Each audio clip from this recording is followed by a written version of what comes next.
with the tapping, as long as we start to access these memories and emotions, we don't have to say anything, right? So I can be like, hey, I know that you went through something 20 years ago, and you don't have to share it with me. Like, it's too hard to talk about it right now. That's okay. You think about it. You run that memory. You feel these feelings in your body, and let's tap through it, right?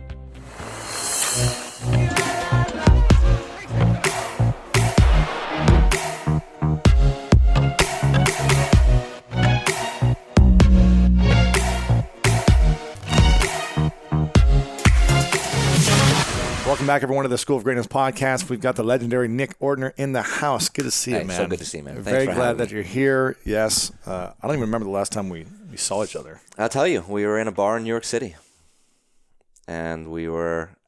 When was it, though? Like 5-6 years ago? Yeah. Like, before you were in the city trying to figure out your life, like doing your thing. Good friends with my sister. Yeah. And I actually think I was in the city because we had a mastermind for our affiliates then, and met up at the bar and chatted for a little while and have been in contact. Was your other brother there too? Yeah. Okay. Yeah. Your sister was there at the same time. We were all there. Yeah, we were all there. Out. It's like after the mastermind or whatever. Yeah. I remember where, sometimes you remember? We were standing there at the bar. Where was this? Do you remember which bar? No, that is actually, that's Jim Quick territory. Yeah, he would remember anything. Yeah. That's cool, man. Well, it's been a while, but congrats on everything you've been up to. Thank you. And you've been helping so many people over the last decade through releasing pain, right? And there's been a lot of trauma and pain in the world. It seems like more so this year than ever. There's a lot of pain and inner suffering. Yeah. Which the inner suffering, from my experience, turns into physical pain. Yeah. Is that what I'm understanding? Well, I mean, 100%. Look, the correlation isn't always as direct. Like, we tend to be like, oh, I have pain in my back, it must be emotional. Or I have cancer, I must have thought the wrong thought, right? Yeah. The way I look at any of these things, it's that it's a combination of stuff, right? So let's look at something as difficult as cancer or pain in the body. You start out with a genetic component, right? You're coming in with a certain set of genes. Like, they do something. They don't control you, but they set you up, right? And now you add in a trauma or a stressor or something that you don't let go of. I mean, I was just reading in your book, like, talking about that, right? As men, we push it down. We push down these traumas, this pain. And if we don't acknowledge it, if we don't deal with it, if we don't move it through our body in some way, whether that be tapping, which we'll talk about, I think it's one of the best ways, meditation, exercise, journaling, moving these energies through our body. Just sharing it verbally. Just talking about it. Talking about it. Right? It's moving that energy. What happens when we don't move it? We swallow it down, right? And you've met these people, right? I've been that person. You've been that person, right? That have just been swallowing things for so long. And you get that sense, like, you could be, I'm sure when you were swallowing, you were happy on the outside, right? People were like, oh yeah, Lewis is happy.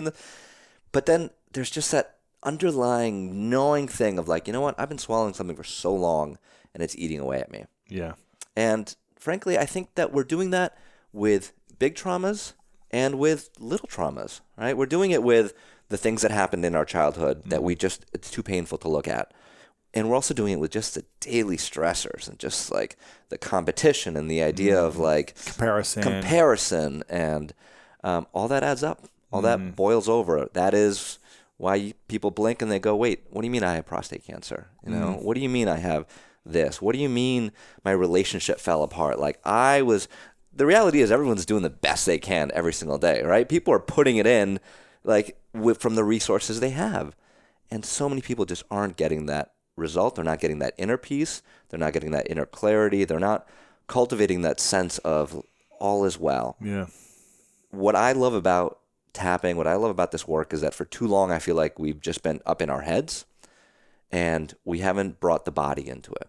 Right? So when we talk about trauma, right, the things that have happened in our past, these traumas happen at a cellular level, and like, you feel it in every bone in your body. When something traumatic happens, and again, big or small, it could be sexual abuse, it can be you got up in front of the class in 5th grade, and you stumbled on a word when you were reading, and everybody laughed at you. And that little 5th grader in that moment said, "This is not safe. This environment is not safe." The brain decided, no more, right? So then they stumble, everyone laughs at them, they have to give a report the next year. They spend the next 3 months before the report terrified of giving this, right? We stack, and now that's the person that you meet. And I ask my audience who here is scared of public speaking, like 10 to 20% of people raise their hand. Think about that. That makes no sense, right? That someone would be scared to walk up and talk. Like, you and I are not scared right now. Mm-hmm. We're being watched by people, but for some people, this experience right now would be terrifying. And that's because something has happened along the way in their brain that said, this is dangerous. And we know what they are, right? When we dig in, we say, well, my brain says, what if Lewis thinks I'm saying stupid things? What if the audience doesn't like me? What if I stumble over a word? What if I this? What if I that? These are the beliefs that we stack on ourselves and our lives. And these are the chains that we stack on ourselves. Mm-hmm. What ends up happening after enough of those events and enough of that creating who you are is that's when you're shackled and you say, oh, this is just who I am. Yeah. I am, and we say it with I am. I am scared of public speaking. I am lazy. I'm a procrastinator. Oh, I start things and then I always stop, or I have trouble. Like, we have all these I ams. I'm not smart enough to do this. I'm too young. I'm too old. All these things, right? These are all behaviors. They're all experiences that stacked one on top of the other. Yeah. And then we half the time we walk around like robots, right? We're just like, we're going on all these old programs. You say something to me and I'm pulling a program from 20 years ago that someone said something similar and now I'm offended. And you were like, wait, no, what do you mean? That was a joke. Or like, where are you getting this, right? We construct these realities out of these previous experiences. And it's been my experience in the last, 10 plus, now 15 years of me doing the tapping personally, that when I got to a point, and I know you got to the same point, when I was like, okay, I know that I want to create change in my life. Mm-hmm. Like, everyone listening, like, you don't listen to School of Greatness, right? Yeah. Like, there's some of the population that doesn't know to create change in their life. Mm-hmm. It's one of the things that I think Tony Robbins, our mutual friend, does so, like, one of his big gifts to the world, what he did in my life in 2001 was, I went to a weekend and said, oh, I'm in charge. Like, I create this. Like, I take responsibility for this, right? A lot of the world doesn't take responsibility for their actions. So one thing is knowing. That's step one. Like, okay, now I know. So I'm going to listen to this podcast. I'm going to try to create change. But what I was so frustrated with was like, I know where I am. I know where I want to be. Why can't I get there? Like, what is the disconnect? Why do I take 2 steps forward and 1 step back? Why is it a struggle? Why is it like I've got to push through my life? And I found when I did this work of saying, what are the experiences, what are the things I'm feeling in the moment that are holding me back, that are keeping that stress response running? Because that's what we're really looking at here. When that fight or flight is activated, when there's a fear of public speaking, when there's an old trauma, that amygdala is firing, the stress response is activated. When that happens, blood, this flows away from the brain into the arms and legs. Now we're fighting and fleeing, So, and I like to joke, like, imagine having this conversation and I'm being chased by a tiger. Like, if I'm scared right now, that would be like me being chased by a tiger or a bear.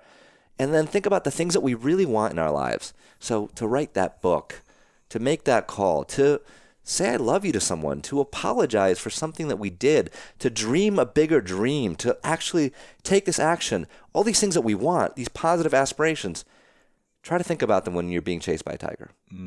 Because if you're being chased by a tiger and I'm like, Lewis, tell me about your book. Like, this is incredible. What is next? What is your vision for this? How do you want to reach people?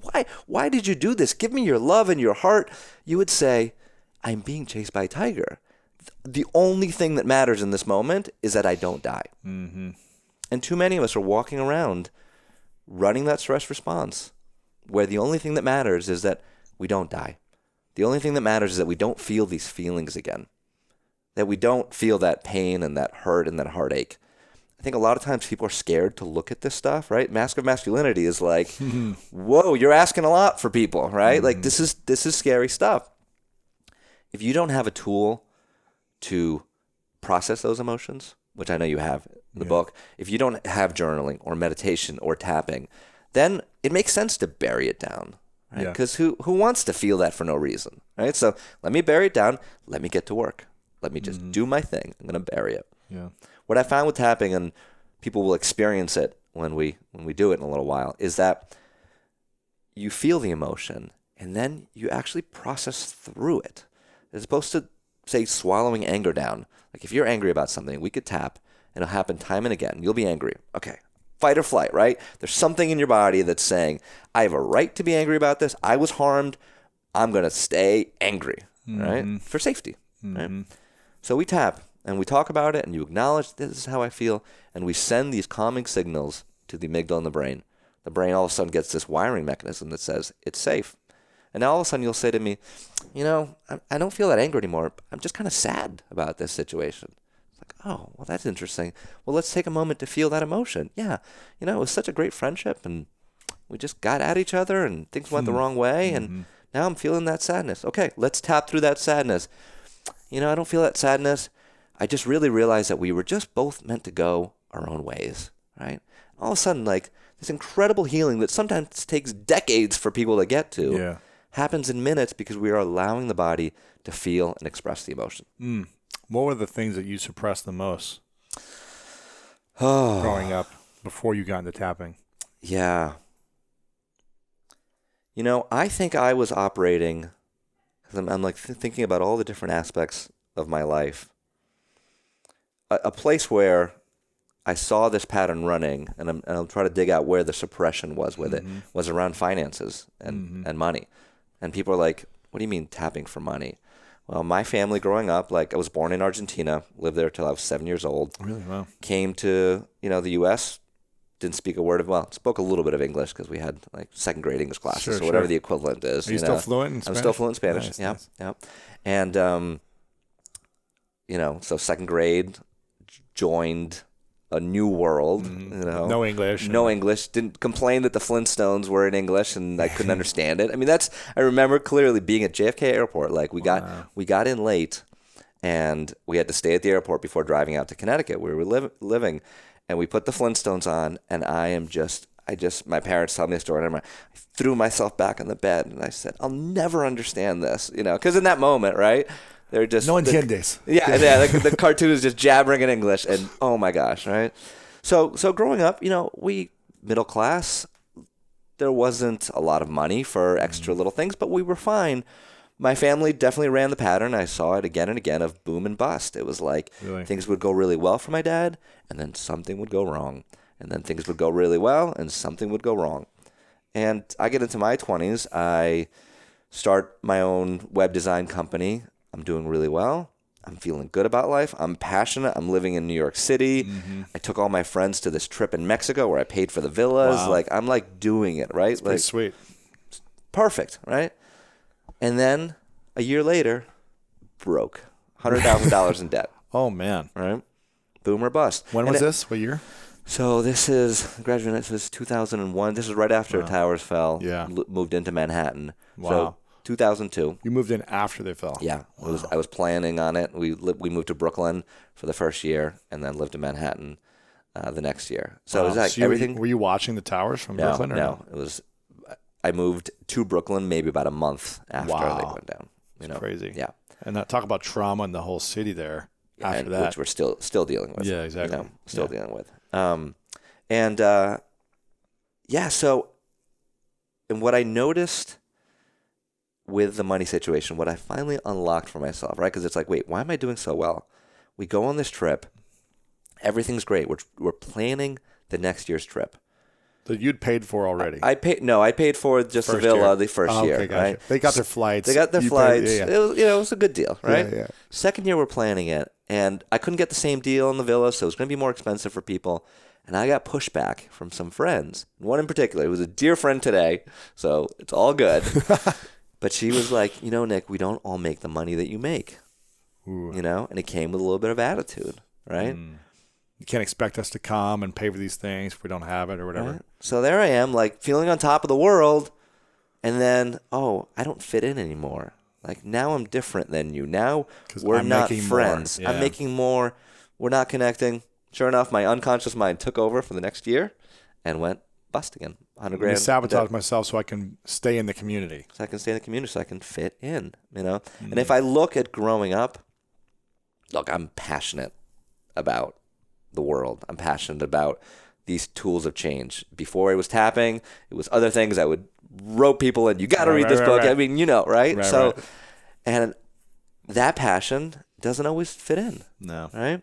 I remember in fourth grade, I wrote a blog post about this. So it was funny. Playing volleyball. We're playing volleyball, gym volleyball, right? So everyone plays. Teams are divided in two. There's one boys dude, and girls, boys and girls. People just stand there, like people who literally can't hit the ball. It's okay, right? It's like as bad as it gets. And I'm like, I'm the cheerleader, you know? I'm like, hey, we're playing a game. Like, let's go all in. Let's do this, you know? And I'm a nice cheerleader too. I'm not like yelling at the person for missing. Like, I'm positive. You got this next time, right? And I still remember his name. This is what these things do to us, right? He said, "Who are you, Captain Kangaroo?" Now, I didn't even know who Captain Kangaroo was. He was actually a TV host from like the 70s. He was like a Mr. Rogers kind of person. Got it. I didn't even have to know. I never heard of this either. Right? But think about this. I didn't have to know who that person was to know exactly what he meant. Captain Kangaroo. Like, you think you're better than us. You think that you're like, yay, hooray, hooray, hooray. So these things happen and then we just shrink down, right? The opportunity, I think the growth in our lives, I think the place where we find the most fulfillment is to feel these edges and, you know, not power through them, not bust through them. Feel the edge, be with the edge, understand why the edge is there, accept the edge.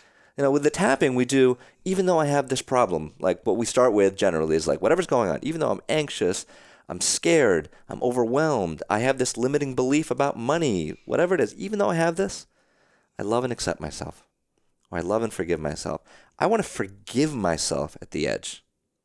I don't want to say that I've got to power through it, that if I fail, I'm not enough. I want to love myself in that place where that discomfort is. To me, change happens from that place. We can willpower our way to great things, but change with it says, I'm a different person today, and I went through this, and I changed, and I grew, and I learned something from it, happens from that place of acceptance. You know, we see it with our body and weight loss, right? My sister, who wrote a book about tapping for weight loss and body confidence, she says that we can't panic our way thin. And I think that happens to like every place we look. But this is what people do, right? They go, let me panic enough about how I look in the mirror. Because if I put enough hate, anger, pressure, fear, and stress on myself. And starvation. I'm going to get this done. Yeah. And it doesn't work. Does it work for 1% of the population? Yeah, probably. It doesn't stay, probably. Doesn't stay. You know, the 1% that makes it work, they're miserable inside. They're crumbling inside. When you stop and talk to them and ask them, how do you feel? They don't feel any better. Still not enough. Yeah. Right? So how do we find these edges in our lives and be with them and be present to them, be present to how we feel? I think a lot of kids don't have tools to cope with the feelings also. You know, I wish that school taught us for an hour a day, meditation, tapping, talk therapy, whatever it may be, self-confidence, just the things that are going to be helping us throughout our entire lives. And I remember as I started to chase my dreams from college into professional sports and beyond, it was like I lost all my friends from college. Like I would keep reaching out to people. Yeah. And I was like, here's what I'm up to. I'm like going after this thing. And it was like they stopped wanting to talk to me. I was like, I keep reaching out and no one would respond to my calls anymore. And I was like, what's going on? Yeah. Like, why are they? And they were all hanging out together, but since I was chasing my thing and they weren't chasing their thing, it was like they stayed kind of comfortable. Well, and who knows? Look, things worked out, but who says that your injury wasn't a way of saying, oh, this isn't safe? Right, like, exactly. Yeah. I want my friends, you know? Like, yeah. Right? But it was just kind of like, it sucked to feel like, you're going to be alone when you chase something. So let me retreat back and shrink myself so I can be around other friends. Yeah. Luckily for me, I felt like, I'm just going to find new people who do support me. Sure. And it sucks that I don't have these friends that I had for many years, but I guess it's part of life. Yeah. So I started finding people that were inspiring and up to similar things. Yeah. And generated new friends. Yeah. And every step of the way, the more I'm going after my dreams, I lose friends and find new friends. Yeah. Some stay around. Some have come back from 10 years ago and they're like, hey, man, I'm really sorry. Yeah. Like, I'd love to reconnect. Yeah. And that's kind of interesting, too, to see, like, where their reflection is. Yeah. But, yeah, it's hard if we don't have those tools to feel. And you talk about kids, it's one of the things I'm most passionate about. Yeah. We have a kid's book for tapping, where like it's a children's book, and through our foundation, one of the big focuses over the next year is a program for schools. That's cool. So we've got a curriculum written, and what we're doing is basically working on these little videos in the morning. So like 5 minutes, start your day by doing the tapping. Teachers are doing it all over the place now with their kids on their own. We're just looking to make that part of the system. Because cool. what happens is you get them tapping, they get grounded in the body. They release that stress, they release that anxiety. And one of the things that I love about the process, as opposed to, talk therapy is great, but how are you going to do talk therapy with 30 kids in the classroom, right? And how are you going to do talk therapy with a 7-year-old who maybe not even doesn't have the way to express how he feels? But he knows that he showed up at school this morning and his parents were beating each other up in the morning before he showed up at school. And he's showing up and he's tense and he's scared and he's angry and he's overwhelmed. How's he going to think? How is he going to read? How is he going to do anything? Impossible. We do the tapping. We're just calming his body. We're just telling the brain that it's safe. And if you do it in that moment, like if you do it when it's active, that's when you can change the destiny of someone. That fifth grader who got laughed at, right? There's 2 ways that experience could go.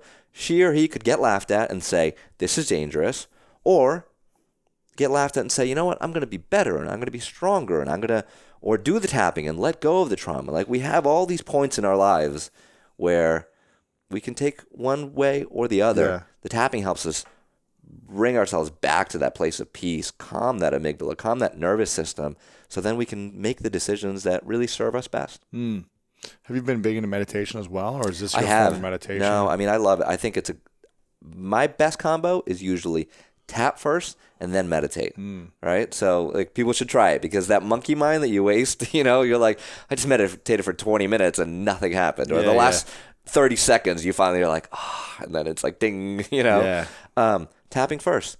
Just acknowledging what it is that's going on, acknowledging the stress in the body. Some of the latest research has shown that just an hour of tapping, this was in like a session, drops cortisol more than cognitive behavioral therapy or just sitting there. Massive drop in like the cortisol, stress hormones in your body.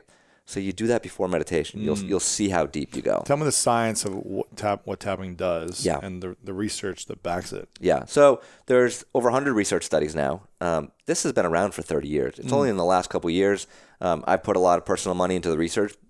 Something finally lit up for me about 5 years ago that said, I got to put money into research because it matters. I didn't think that way for a long time because I was sort of naive. It was like, did you see what that just did? Did you see how that person was just in pain and now they're not in pain? Did you see how much happier this person is? Like, I just went on results. Like, that was excited me, right? But you get to a point, and especially when you want to affect institutions in a bigger way. So we do a lot of work with veterans with PTSD. VA hospitals and people inside them have sort of been doing it, undercover, getting amazing results with veterans. But if we want to make a system-wide change, we need the research. So over 100 studies on everything from, like I said, veterans, PTSD, unbelievable results. Sure. I mean, and again, think about some of the mechanisms that are happening. Let's say you're a veteran, you come back from war. I sit you down as a therapist and I say, Louis, tell me what happened. And you're like, who are you? First off, who are you, to ask me this question? Second of all, think about masculinity and men. Like, we can't talk about something that happened at work the other day that is stressing us out. How are these brave veterans going to talk about war and the things that they saw and experienced?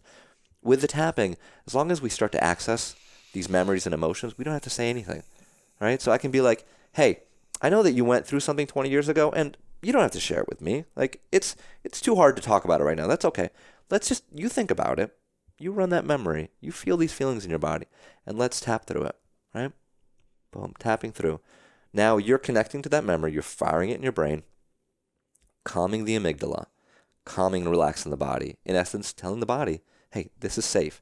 And it's the weirdest thing because, first off, what will happen is 5 minutes later you'll go, I want to tell you about it, right? Because you want to share it afterwards, You just took that edge off. You took the fear off around it. I remember hearing from a parent who was using it with their teenage daughter, and teenage daughter's all upset.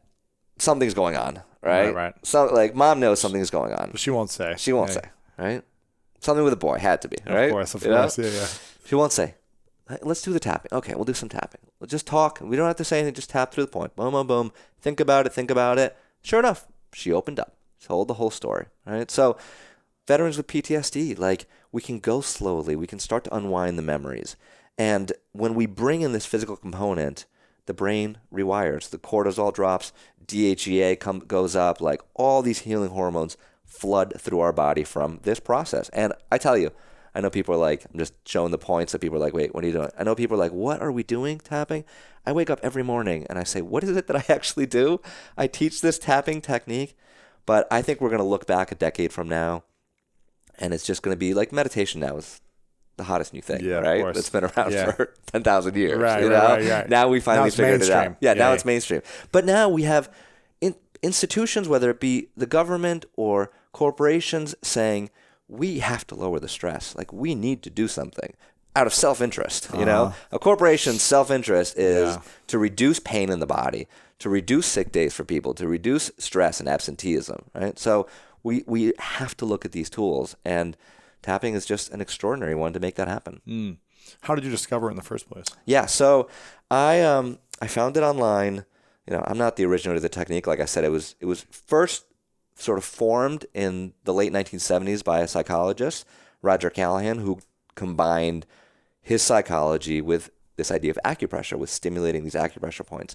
One of his students, Gary Craig, took it and turned it into EFT, which is its current form that I sort of learned from and built off of. EFT stands for? Emotional Freedom Techniques. Yeah. So EFT tapping, they're all sort of general words for the tapping technique. Got it. I remember finding it online. One of the first things that I used it on, I've mentioned pain a couple of times, how well it works on pain relief. And I remember waking up with a crick in my neck. You know, it's like you sleep wrong, like you wrestled a bear in your sleep, you know. And you're like, what happened? You know, like how did I hurt myself sleeping? And, you know, usually what do? You pop a Tylenol or an aspirin, or you stretch it out, lasts a couple days, right? Those are the conventional things that you do. And I kept hearing about how tapping works on pain relief. So I was like, all right, I made sure to shut the blinds so my neighbors didn't think that I was really going crazy. He's hitting himself. And I went through the process, even though I have this crick in my neck, and I tried to think about what was stressing me out in my life, and I did the tapping. And sure enough, the whole thing just let go. Wow. It was just really? like, oof. It just released. And that's when I was like, okay, there's something here. So you saw like a video training online, and there was someone who was demonstrating it and said, okay, do this process, and you tried it yourself. No one taught you. No one taught me. One-on-one. And that's what's like, people can just do it on their own. That's what I love about it. That's why psychologists and psychiatrists around the country are bringing this into their practice. The reason is they can do it one-on-one, and then they can say, all right, hey, Lewis, I'm not going to see you for another week or another month. Here's something you can do. Right? Like when you feel overwhelmed or stressed. You know, I mentioned when we were talking before that I live in Newtown, Connecticut, which is the site of the Sandy Hook school shootings. And I've had the honor of working with first responders from that, with mothers who have lost their children. And one mother in particular who's become a dear friend, Scarlett Lewis, she lost her son, Jesse. And Jesse was amazing. He was one of the heroes. There's a New York Daily News with him on the cover. It says hero because he yelled run, and he saved 12 other kids' lives. Wow. He's a special kid. And we tapped together, and we looked to minimize as much as you could the trauma, not the grief, right? It's not like you tap to get rid of the loss of your son, but you tap to get rid of the shock and the trauma and the fear and the holding on that if you don't let go of that, you're just going to walk around with this for the rest of your life. And she didn't want that. She wanted to make sense and meaning and build off this tragedy. She didn't want to walk with this thing in her heart. So we worked together, and she learned the tapping, and a couple months later, she woke up at 3 a.m. in the middle of a panic attack. Right? And she had had panic attacks before. This was something that she was used to. And if anyone listening is familiar with panic attacks full blown, there's a point of no return, right? There's a point where it's like she's thinking to herself, I have to go to the hospital now. Like I need medication because I am panicked. My body's panicked. Her other son, JT, was sleeping in the room next door. She thought to herself, I'll call an ambulance, go to the hospital, get some meds, and then I'll be back before he even wakes up, right? Like crazy, but this is just the state of panic that she's in. And she found that space, that little gap, right? This is what we need in our lives, that little gap to say, what if I can do something different here? And she started tapping. Like she went, even though I'm panicking and I'm so scared and this, that, and the other, just verbalizing her feelings. 10 minutes later, she's asleep. Wow. She talks about that to this day. And to me, the power in that is that she took the power back. Like she didn't rely on having to get help. Not that there's anything wrong with getting help, but what do you do at 3 a.m. when you're having a panic attack? Like, we have such a culture that's focused on these outside things, like, oh, that person can fix me. You know, people, when I tap with them, they always say, oh, you really fixed me, or that was amazing. I can't believe you did. No, what are you talking about? I showed you a way for you to take control of your emotions, your feelings, and your body. Yeah. I was going to practice with me, but I actually think Matt has like a stiff neck. Oh, yeah? For the last 3 days. Oh, he hasn't right. been able to move his neck. So I want you to grab him and see what happens. Oh, boy. No pressure. No pressure, yeah. But he's been like... He's like, it's worse. he's got a 2-year-old little girl. 2-month-old. Oh, boy. So he just had his first child. Yeah. You know, very little sleep. Been traveling for my event. It's a little under the weather. Yeah. So he's been going through a lot of change, a lot of, you know, both him and his wife are up late and there's, stuff going on. So I want to see if he can come in and actually be your experiment. My guinea pig? Your guinea pig. All Let's right. see. Yeah, I do. Can you get off in 2 minutes and come in? Just tell him he needs to get off in a minute or two.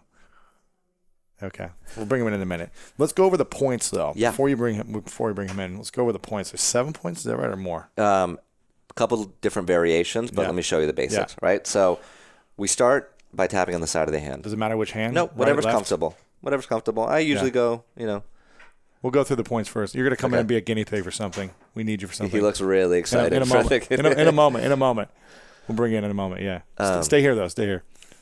So, step one before anything is like, what are we working on, right? So, and what's great is everyone can pick something. So you're sitting at home, pick one thing.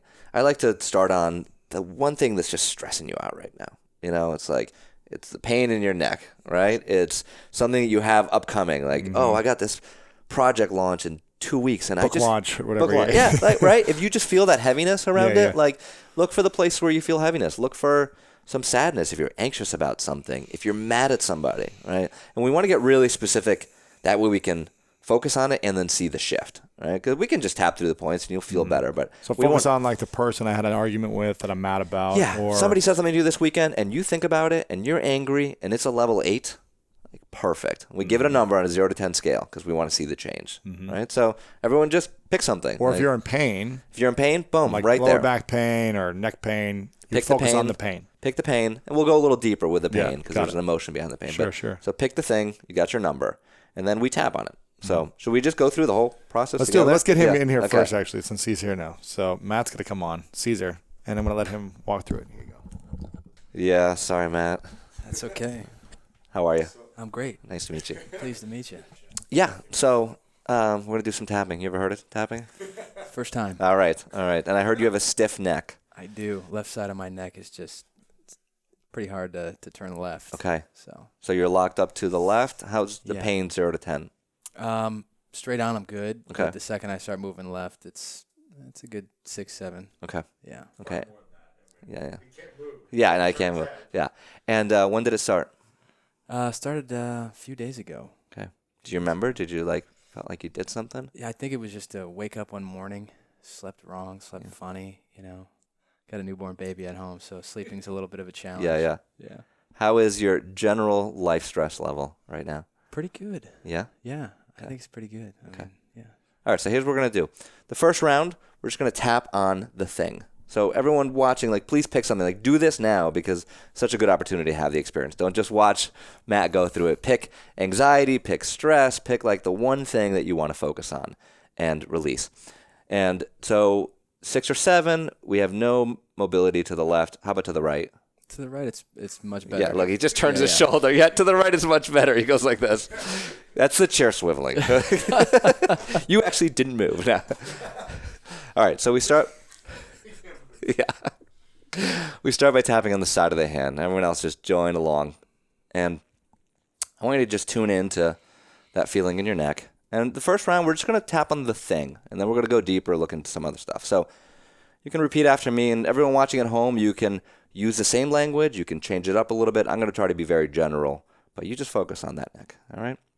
So even though I have this pain in my neck, and just say that out loud. Even though I have this pain in my neck, I choose to relax now. I choose to relax now. Even though my neck is all locked up, Even though my neck is all locked up, I love and accept myself. I love and accept myself. Even though I'm holding on to all this pain. Even though I'm holding on to all this pain. And I'm not sure what it's about. And I'm not sure what it's about. I choose to relax now. I choose to relax now. And we're going to tap through the points. The first point, and you can do one hand or both hands. The meridians run down both sides of the body, so whatever feels comfortable. And you're going to go on the inside of the eyebrow, right where the hair ends and it meets the nose. That's perfect. And you're just tapping 5 to 7 times. It's not a perfect process. You could tap here 100 times and you would be great. And you're just tuning into that pain in your neck or the anxiety about that project or the anger that you feel. Just take a moment to be present with that thing. Now we go to the side of the eye. It's not at the temple, right on the bone here. Again, one side or both sides. And being present to your body, feeling yourself safe and grounded. Thinking about what is going on. What's the thing that you picked? If you're anxious, what are you anxious about? If you're angry, run that movie in your mind about what happened. And now under the eye, right on the bone. And just tuning into that pain, that stress, that stiffness. And being present with your body. Under the nose. Right on the bone there. If there's pain in your body, you can ask yourself, what's this all about? What is this all about? Under the mouth. Right in the little crease in there. It's above the chin. And ask yourself if there was an emotion in that pain, in that stiffness, what would it be? Think about that now and just say that out loud. If there was an emotion or a pain in this stiffness, what would it be? And what's the answer? Ouch. What's the emotion? What's underneath the ouch? Stress. Distress. Stress about what specifically?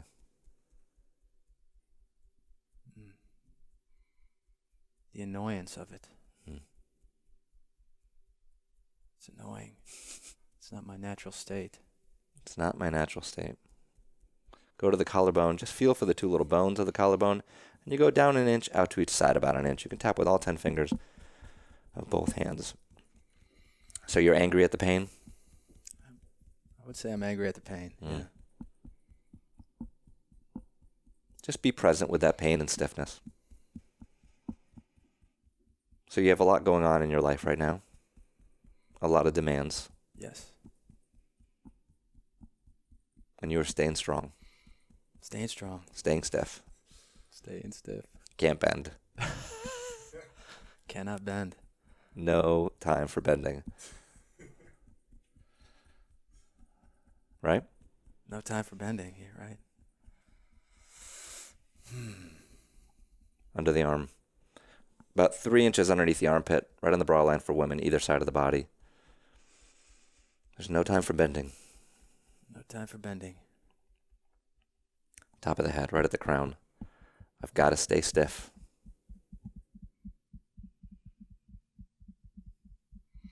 Gotta stay stiff. Back to the eyebrow. And just answer this question out loud. What would happen if you relaxed? If I relaxed, the pain would go away. Side of the eye.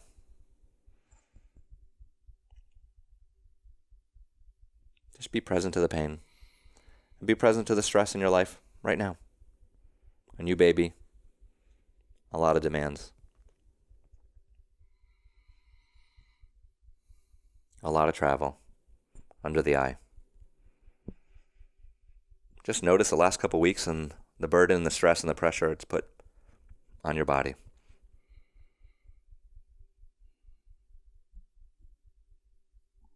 Under the nose.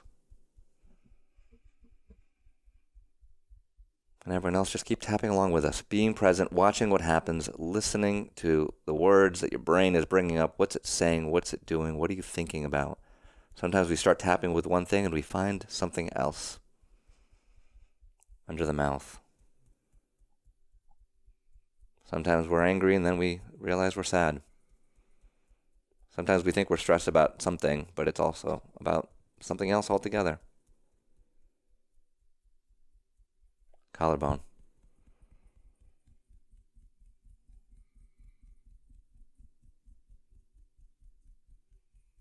just go ahead and take a deep breath in. You can gently stop tapping.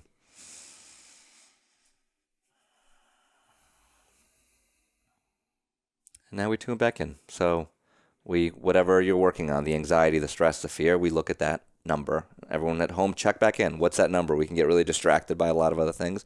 Where's that number now? And how's the pain? 0 to 10. Numbers. Well, there we go. Did we get a good angle on that turn? That chair did not move. That is some Jedi stuff right there. Wow. 0 to 10 on the pain? Look at that. I mean, 0. No pain. 0. 0 pain, but can you turn all the way around? Wow. That's a little bit 1 there, but there's nothing to the left. Moved yesterday or this morning. Holy moly. Wow. What do we do? 5 minutes? Maybe?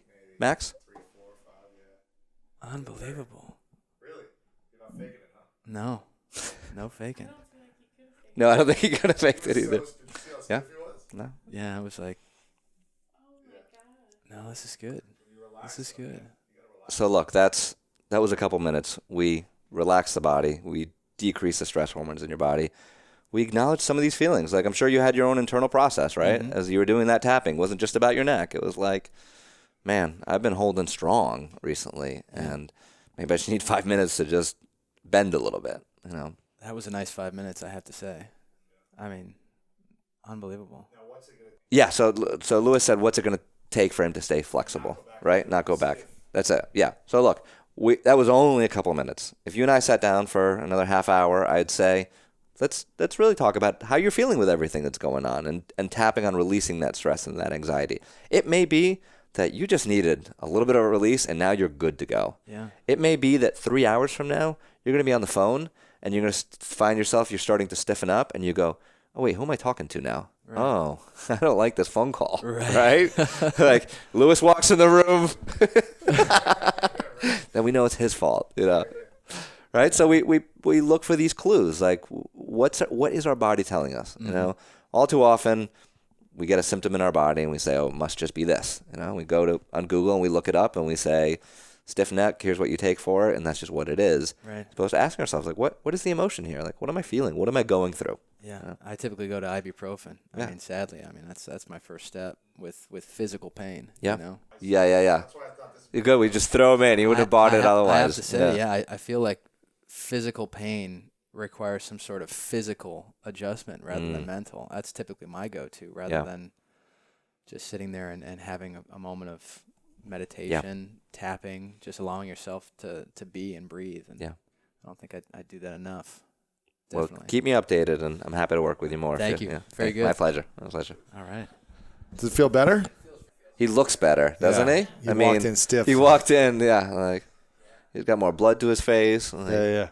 There you go. I figured he would be a better transformation than me. Yeah, You know? I mean, look, there's nothing better than a visual, Yeah, right? exactly, You know? exactly. But to me, it's like what's great about that visual is that that's what's happening inside, right? This is how we move through.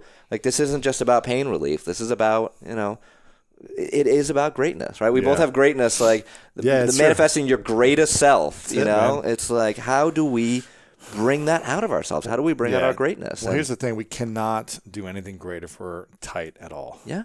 The greatest you know that in athletes- sports, right? That's it. Yeah. You've got to be in the flow at the most times you can be Yeah. throughout the day if you want to be able to make an impact, have meaningful relationships, make sure your body is in tune to the way you want it to feel and look and the results you want financially, everything. And that's why it's all about, okay, what are those tools and strategies that are going to help us stay relaxed and focused on something bigger than ourselves, a vision of impact, a vision that will inspire other people, as opposed to a vision of I'm not enough or I'm suffering, and focusing on me. Yeah. And what do most people, their instinct when they have a vision, I mean, I do a process with people. It's like, all right, you want to make a goal come true or a dream come true? This is what you do. I'll tell you right now, all right?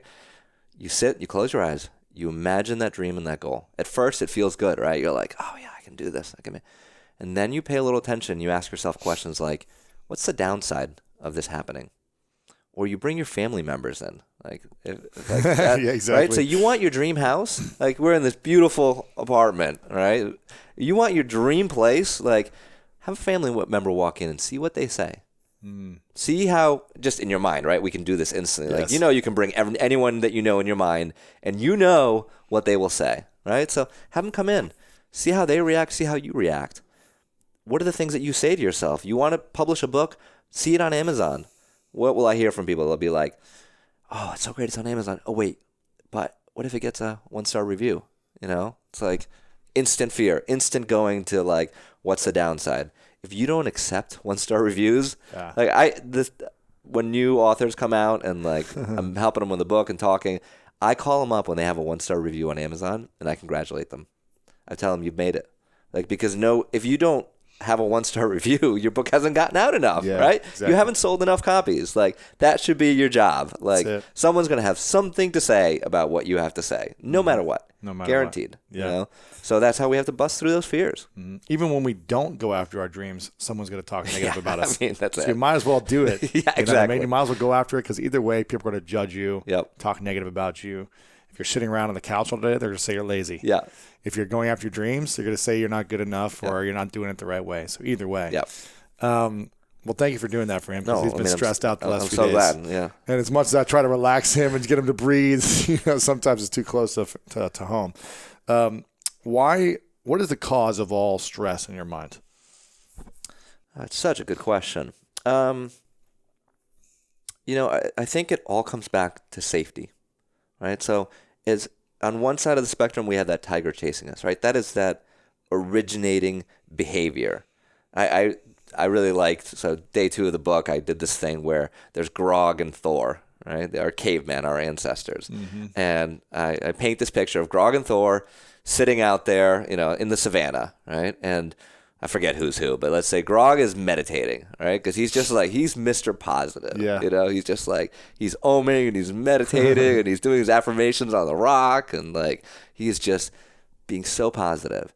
And Thor is just like, dude, I hear like a saber-toothed tiger. Like, he's on the lookout. He's looking around. He's scared. And he's going to Grog, dude, this thing's coming closer. Like, do you hear the sound of this? And Grog's like, look, man, you need to be positive. Like, you need to manifest the things that you want in your life.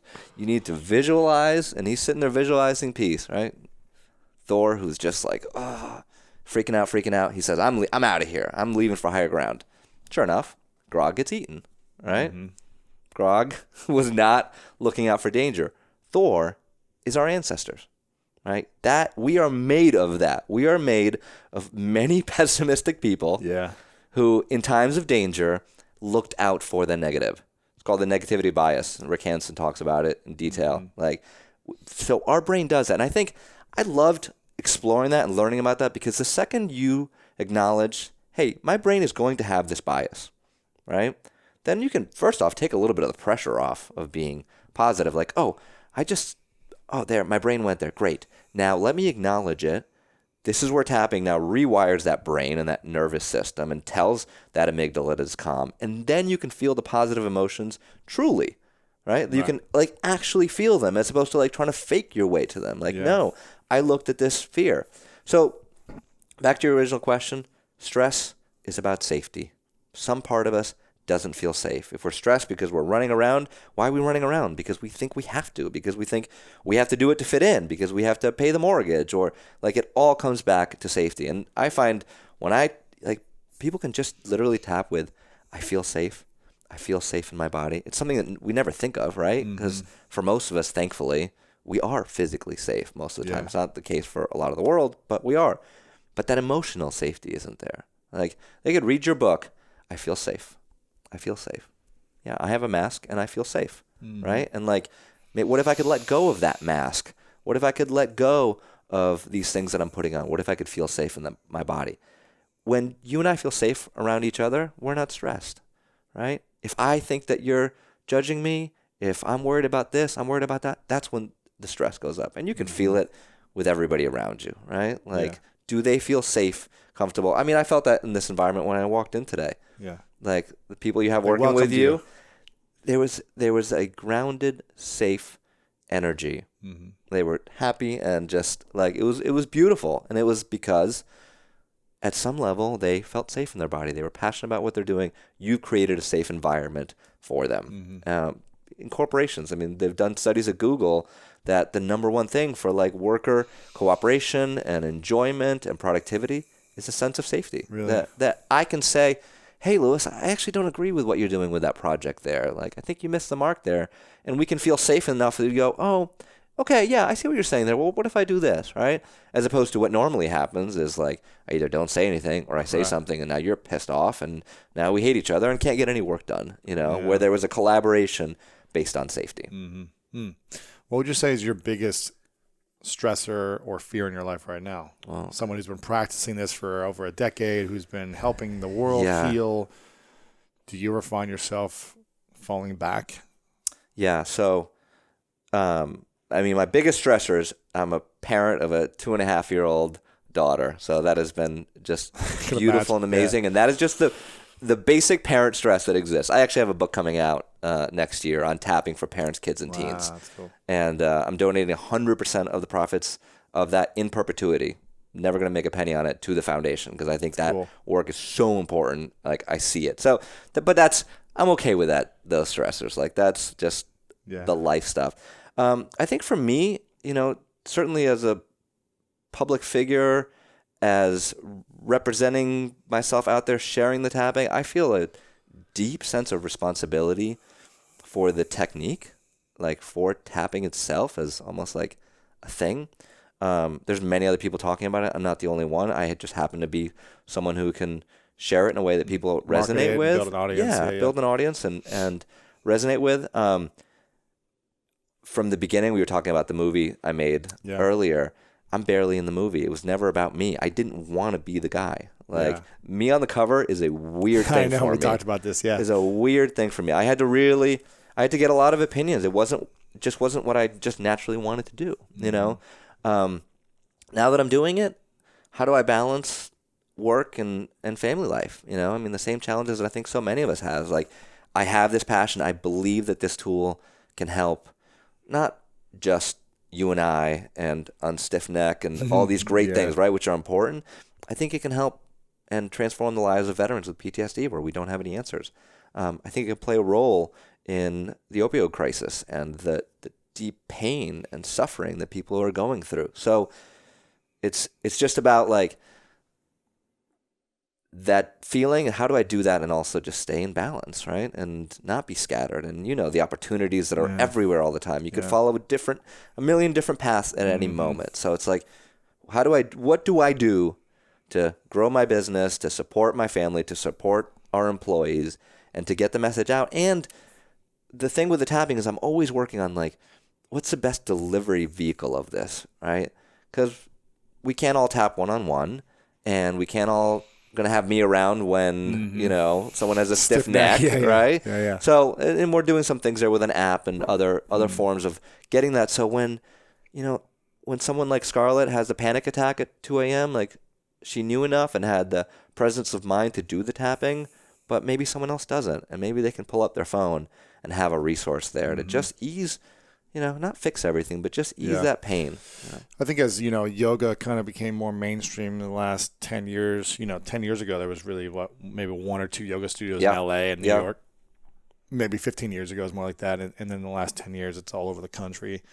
And now it sounds like meditation is starting to make its boom and becoming mainstream. Headspace has done a great job of getting the word out there.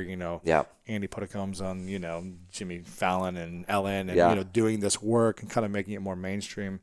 Do you think, since this does come from more of a, let's say new agey technique, that it will ever get to the mainstream level of a yoga and of a meditation? Yeah, it's a great question. I do. I'm as biased as it gets. Yeah, of course. But I do because of the research. Like, we're just going to keep plodding away at the research, and it's not cheap and it's not fast and it's just it takes time, but there's going to be a point where if you think I'm crazy, you can't ignore me after a point when I say, look, here's 1,000 research studies that show it, Right. From all these credible universities. And look, right now we have psychologists and psychiatrists using it every day in their practice. There's a psychiatrist right now as we speak using it on their client. And I've heard time and again, psychologists will come up to me, both practice, and say, I've been practicing for 20 years. I don't know how I did it before. Wow. Like, I don't know, because the results that I get now are so astonishing that it's just like, they didn't waste 20 years, but part of them feels that way. Like, why did I have to wait this long to know about this? It doesn't take 6 months to a year to break through with someone. It takes a session or two, or maybe whatever. Yeah. Depending on the case. It is shocking. The original case that Roger Callahan had when he created this, he was working with someone who had a water phobia and like terrified of water. Like drinking water was stressful, right? Like just full-blown phobia. Traditional therapy, cognitive behavioral therapy, exposure therapy, trying all these things, nothing was working. He'd been reading about the meridian system in the body. They were working at his house, looking at a pool. It's the pressure points? The pressure points, exactly. Got it. And he had read that the stomach meridian is underneath the eye. His client, Mary, was talking about, when I look at the pool, I just get all these butterflies in my stomach. I get so queasy. She was having that physical response, whatever that brain link up had been. Water, danger, right? He said, try tapping underneath your eye, and the phobia cleared. Really? Like that. And you can imagine, he's a traditional psychologist. He's going, how? What's going on? Yeah. Now, this is why we need the research. You hear a story like this, like that, and you go, come on. Yeah. I mean, all right, but that happened Placebo once. Or something. Placebo, this, that, and the other. But when we have tens of thousands of, at some point we have to listen to anecdotal studies. We have to listen to that experience, right? Like, we brought someone in who had a stiff neck, who was taking ibuprofen, never met him before. 5 minutes later, his neck is moving. That is different than what I had seen in my life before tapping. Have you ever seen it? No. Right? No. And maybe if you spent a half hour with him and you really got him to relax without being on camera and all these other things, like maybe it would have been like... Yeah, you could visualize. And again, to me, it's not a competition of tapping and meditation. They're both like, so if that happened, then we need to start asking some questions about it, Right, yeah. Cool, man. This is powerful stuff. I want to make sure you guys get a copy of the book, Manifesting Your Greatest Self, 21 Days to Releasing Self-Doubt, Cultivating Inner Peace, and Creating a Life You Love. Make sure you guys get a copy right now. It is out right now. And for me, again, all these things come back down to inner peace. So I'm glad you have inner peace in there, because if we don't have inner peace, we're not able to be our greatest self. Yeah. We're not able to flow. We're not able to connect. We're not able to reveal who we truly are, which is what I talk about in my book. Yep. We're projecting certain things and holding tension all the time, as opposed to just, this is who I am, and I'm going to allow it to flow. Yep. So I'm glad you wrote the book, and I'm excited for people to get this. Thank you. A couple questions left for you. Yep. This is called The Three Truths. Very good. So imagine this is the last day for you many years from now. You live to be as old as you want to be. Cool. But for whatever reason, all the work you've ever done has been erased. All the books, videos, talks, they're gone. And you've had a lot of stuff by this point. But they're erased. Yep. And all you have is a piece of paper and a pen by your bedside, and you get to write down the 3 lessons or the 3 truths that you know to be true for yourself from all your experiences. And this is all people would have to remember you by. What would you say are your 3 truths? Boom, I love it. I think number 1, and it's manifesting your greatest self, the school of greatness, that there is greatness within you, right? And greatness, I love the word, but many people attach this sort of sense of perfection around it. Like I talk in the book, like, no. This isn't about being your perfect self, right? This is being about your greatest self. Like, this isn't the school of perfection. This is the school of greatness. And so acknowledging that that is within you, and then also determining for yourself what greatness means. Because greatness isn't about having 1 million followers on Instagram. Like, that's where our brains go instantly. Oh, if I'm great, I'm famous, right? Isn't that like one of the classic, like, or I'm rich or successful? Like, what does greatness mean to you? Does greatness mean that you were kinder to someone today than you were the day before? Does greatness mean that you said, I love you when it felt a little difficult? So define that for yourself. Like, we don't set these parameters, we'll never know if we meet them. That's 1, that there's greatness within you. 2 is that underneath all this, underneath looking for greatness, underneath striving and achieving and doing the tapping, I think we're just looking to love and to connect to the love that we feel in our hearts and to connect to the love we feel for others. One of the things that I've really been getting in the last couple months as I've been doing tapping myself with people and for myself personally is that we talk about these things, like what it means to love someone, but we don't really know. Like we haven't been to the depth of feeling that love. Some moments in our lives, right? You see moments where people are like, when my daughter was born, or my wedding day, you know. So the question is, like, that love is there. How do we cultivate it? The same way we're cultivating inner peace, cultivating love, like cultivating that openness of heart. So 2, cultivate inner peace, cultivate love. And 3, look, if it's my legacy, I got to say, you got to tap, you know. Like, you got to tap, you know. It's too powerful. I know it's funny. I know it might take a little getting used to, but I guarantee you that, you know, the tens of thousands of people listening and watching, they had experiences. Like, they said, oh, I was anxious at a level 8, and now I'm at level 5, right? That's big. Like, we are in control. Like, you have this tool, you have this technique that I believe can shape your destiny. So use it. Is there anyone you've worked on with tapping that didn't get results? Yeah, I mean, for sure, right? Like, when I was writing my book on pain relief, I would work with people who were in pain, and it didn't work 100% of the time, you know? It's not like all pain is all psychological. It's a component. Did we potentially open a door, right? Did we potentially open a door so they got up and exercised and now went to the right doctor or the right naturopath or the right herbalist to help them move along? Like, so I'm not like, I'm the tapping guy, and I'm not like, this is the 100% cure for everything you have in your life, right? And you're never going to have any problems or any stress again or any roadblocks. So yeah, I've seen times when it's been, you know, oh man, I wish it worked. Right. Usually, if I have the time to dig and if there's the willingness, we're going to get somewhere. Yeah. You know, we're going to get somewhere. And there has to be the willingness. If you're closed off and guarded, then you're probably not going to get any results. Yeah. You know, what's funny is just the physical component. Like, people say, is it a placebo effect? Like, do you have to believe in it? I remember driving to a Yankees game with my buddy who, he still thinks I'm crazy, but, you know, he really thought I was crazy then. He had hurt his arm playing football.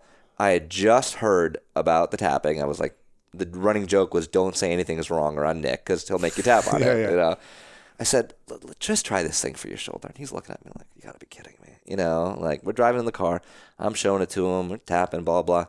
Pain's gone. Shoulder opens up, right? So something happened physically there that let go. He thought I was crazy. He didn't believe it. The placebo effect was not in place, you know, and something changed. So that's cool. Yeah.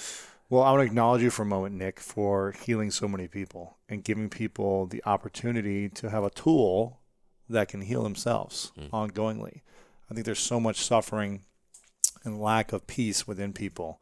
And for you to give people and be the champion of this and out there every single day committed to it when people, maybe it's not popular at certain times and maybe it's challenging at certain times, but for you to continue to be the driving force and give back to so many people who are suffering, you're making a massive impact. So I want to acknowledge you for your incredible gift and support and empathy and compassion for human beings in the world. Thank you, my friend. It's an honor. Yeah. It's an honor. Thank you for having me on. Yeah.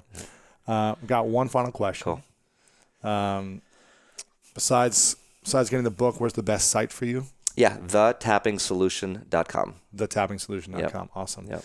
And the final question is, what's your definition of greatness? You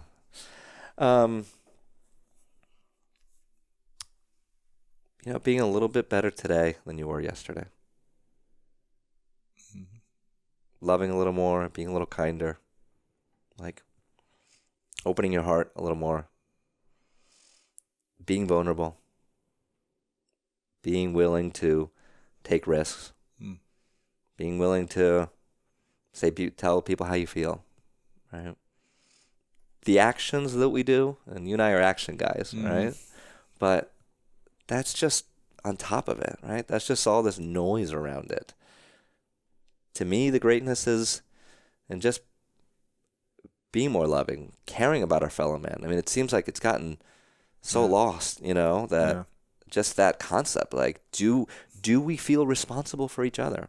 You know, we can be capitalists and we can be like growth oriented and we can want to change the world and we can want to make money. Like, we can be successful and we can also deeply care about our fellow human beings. Yeah.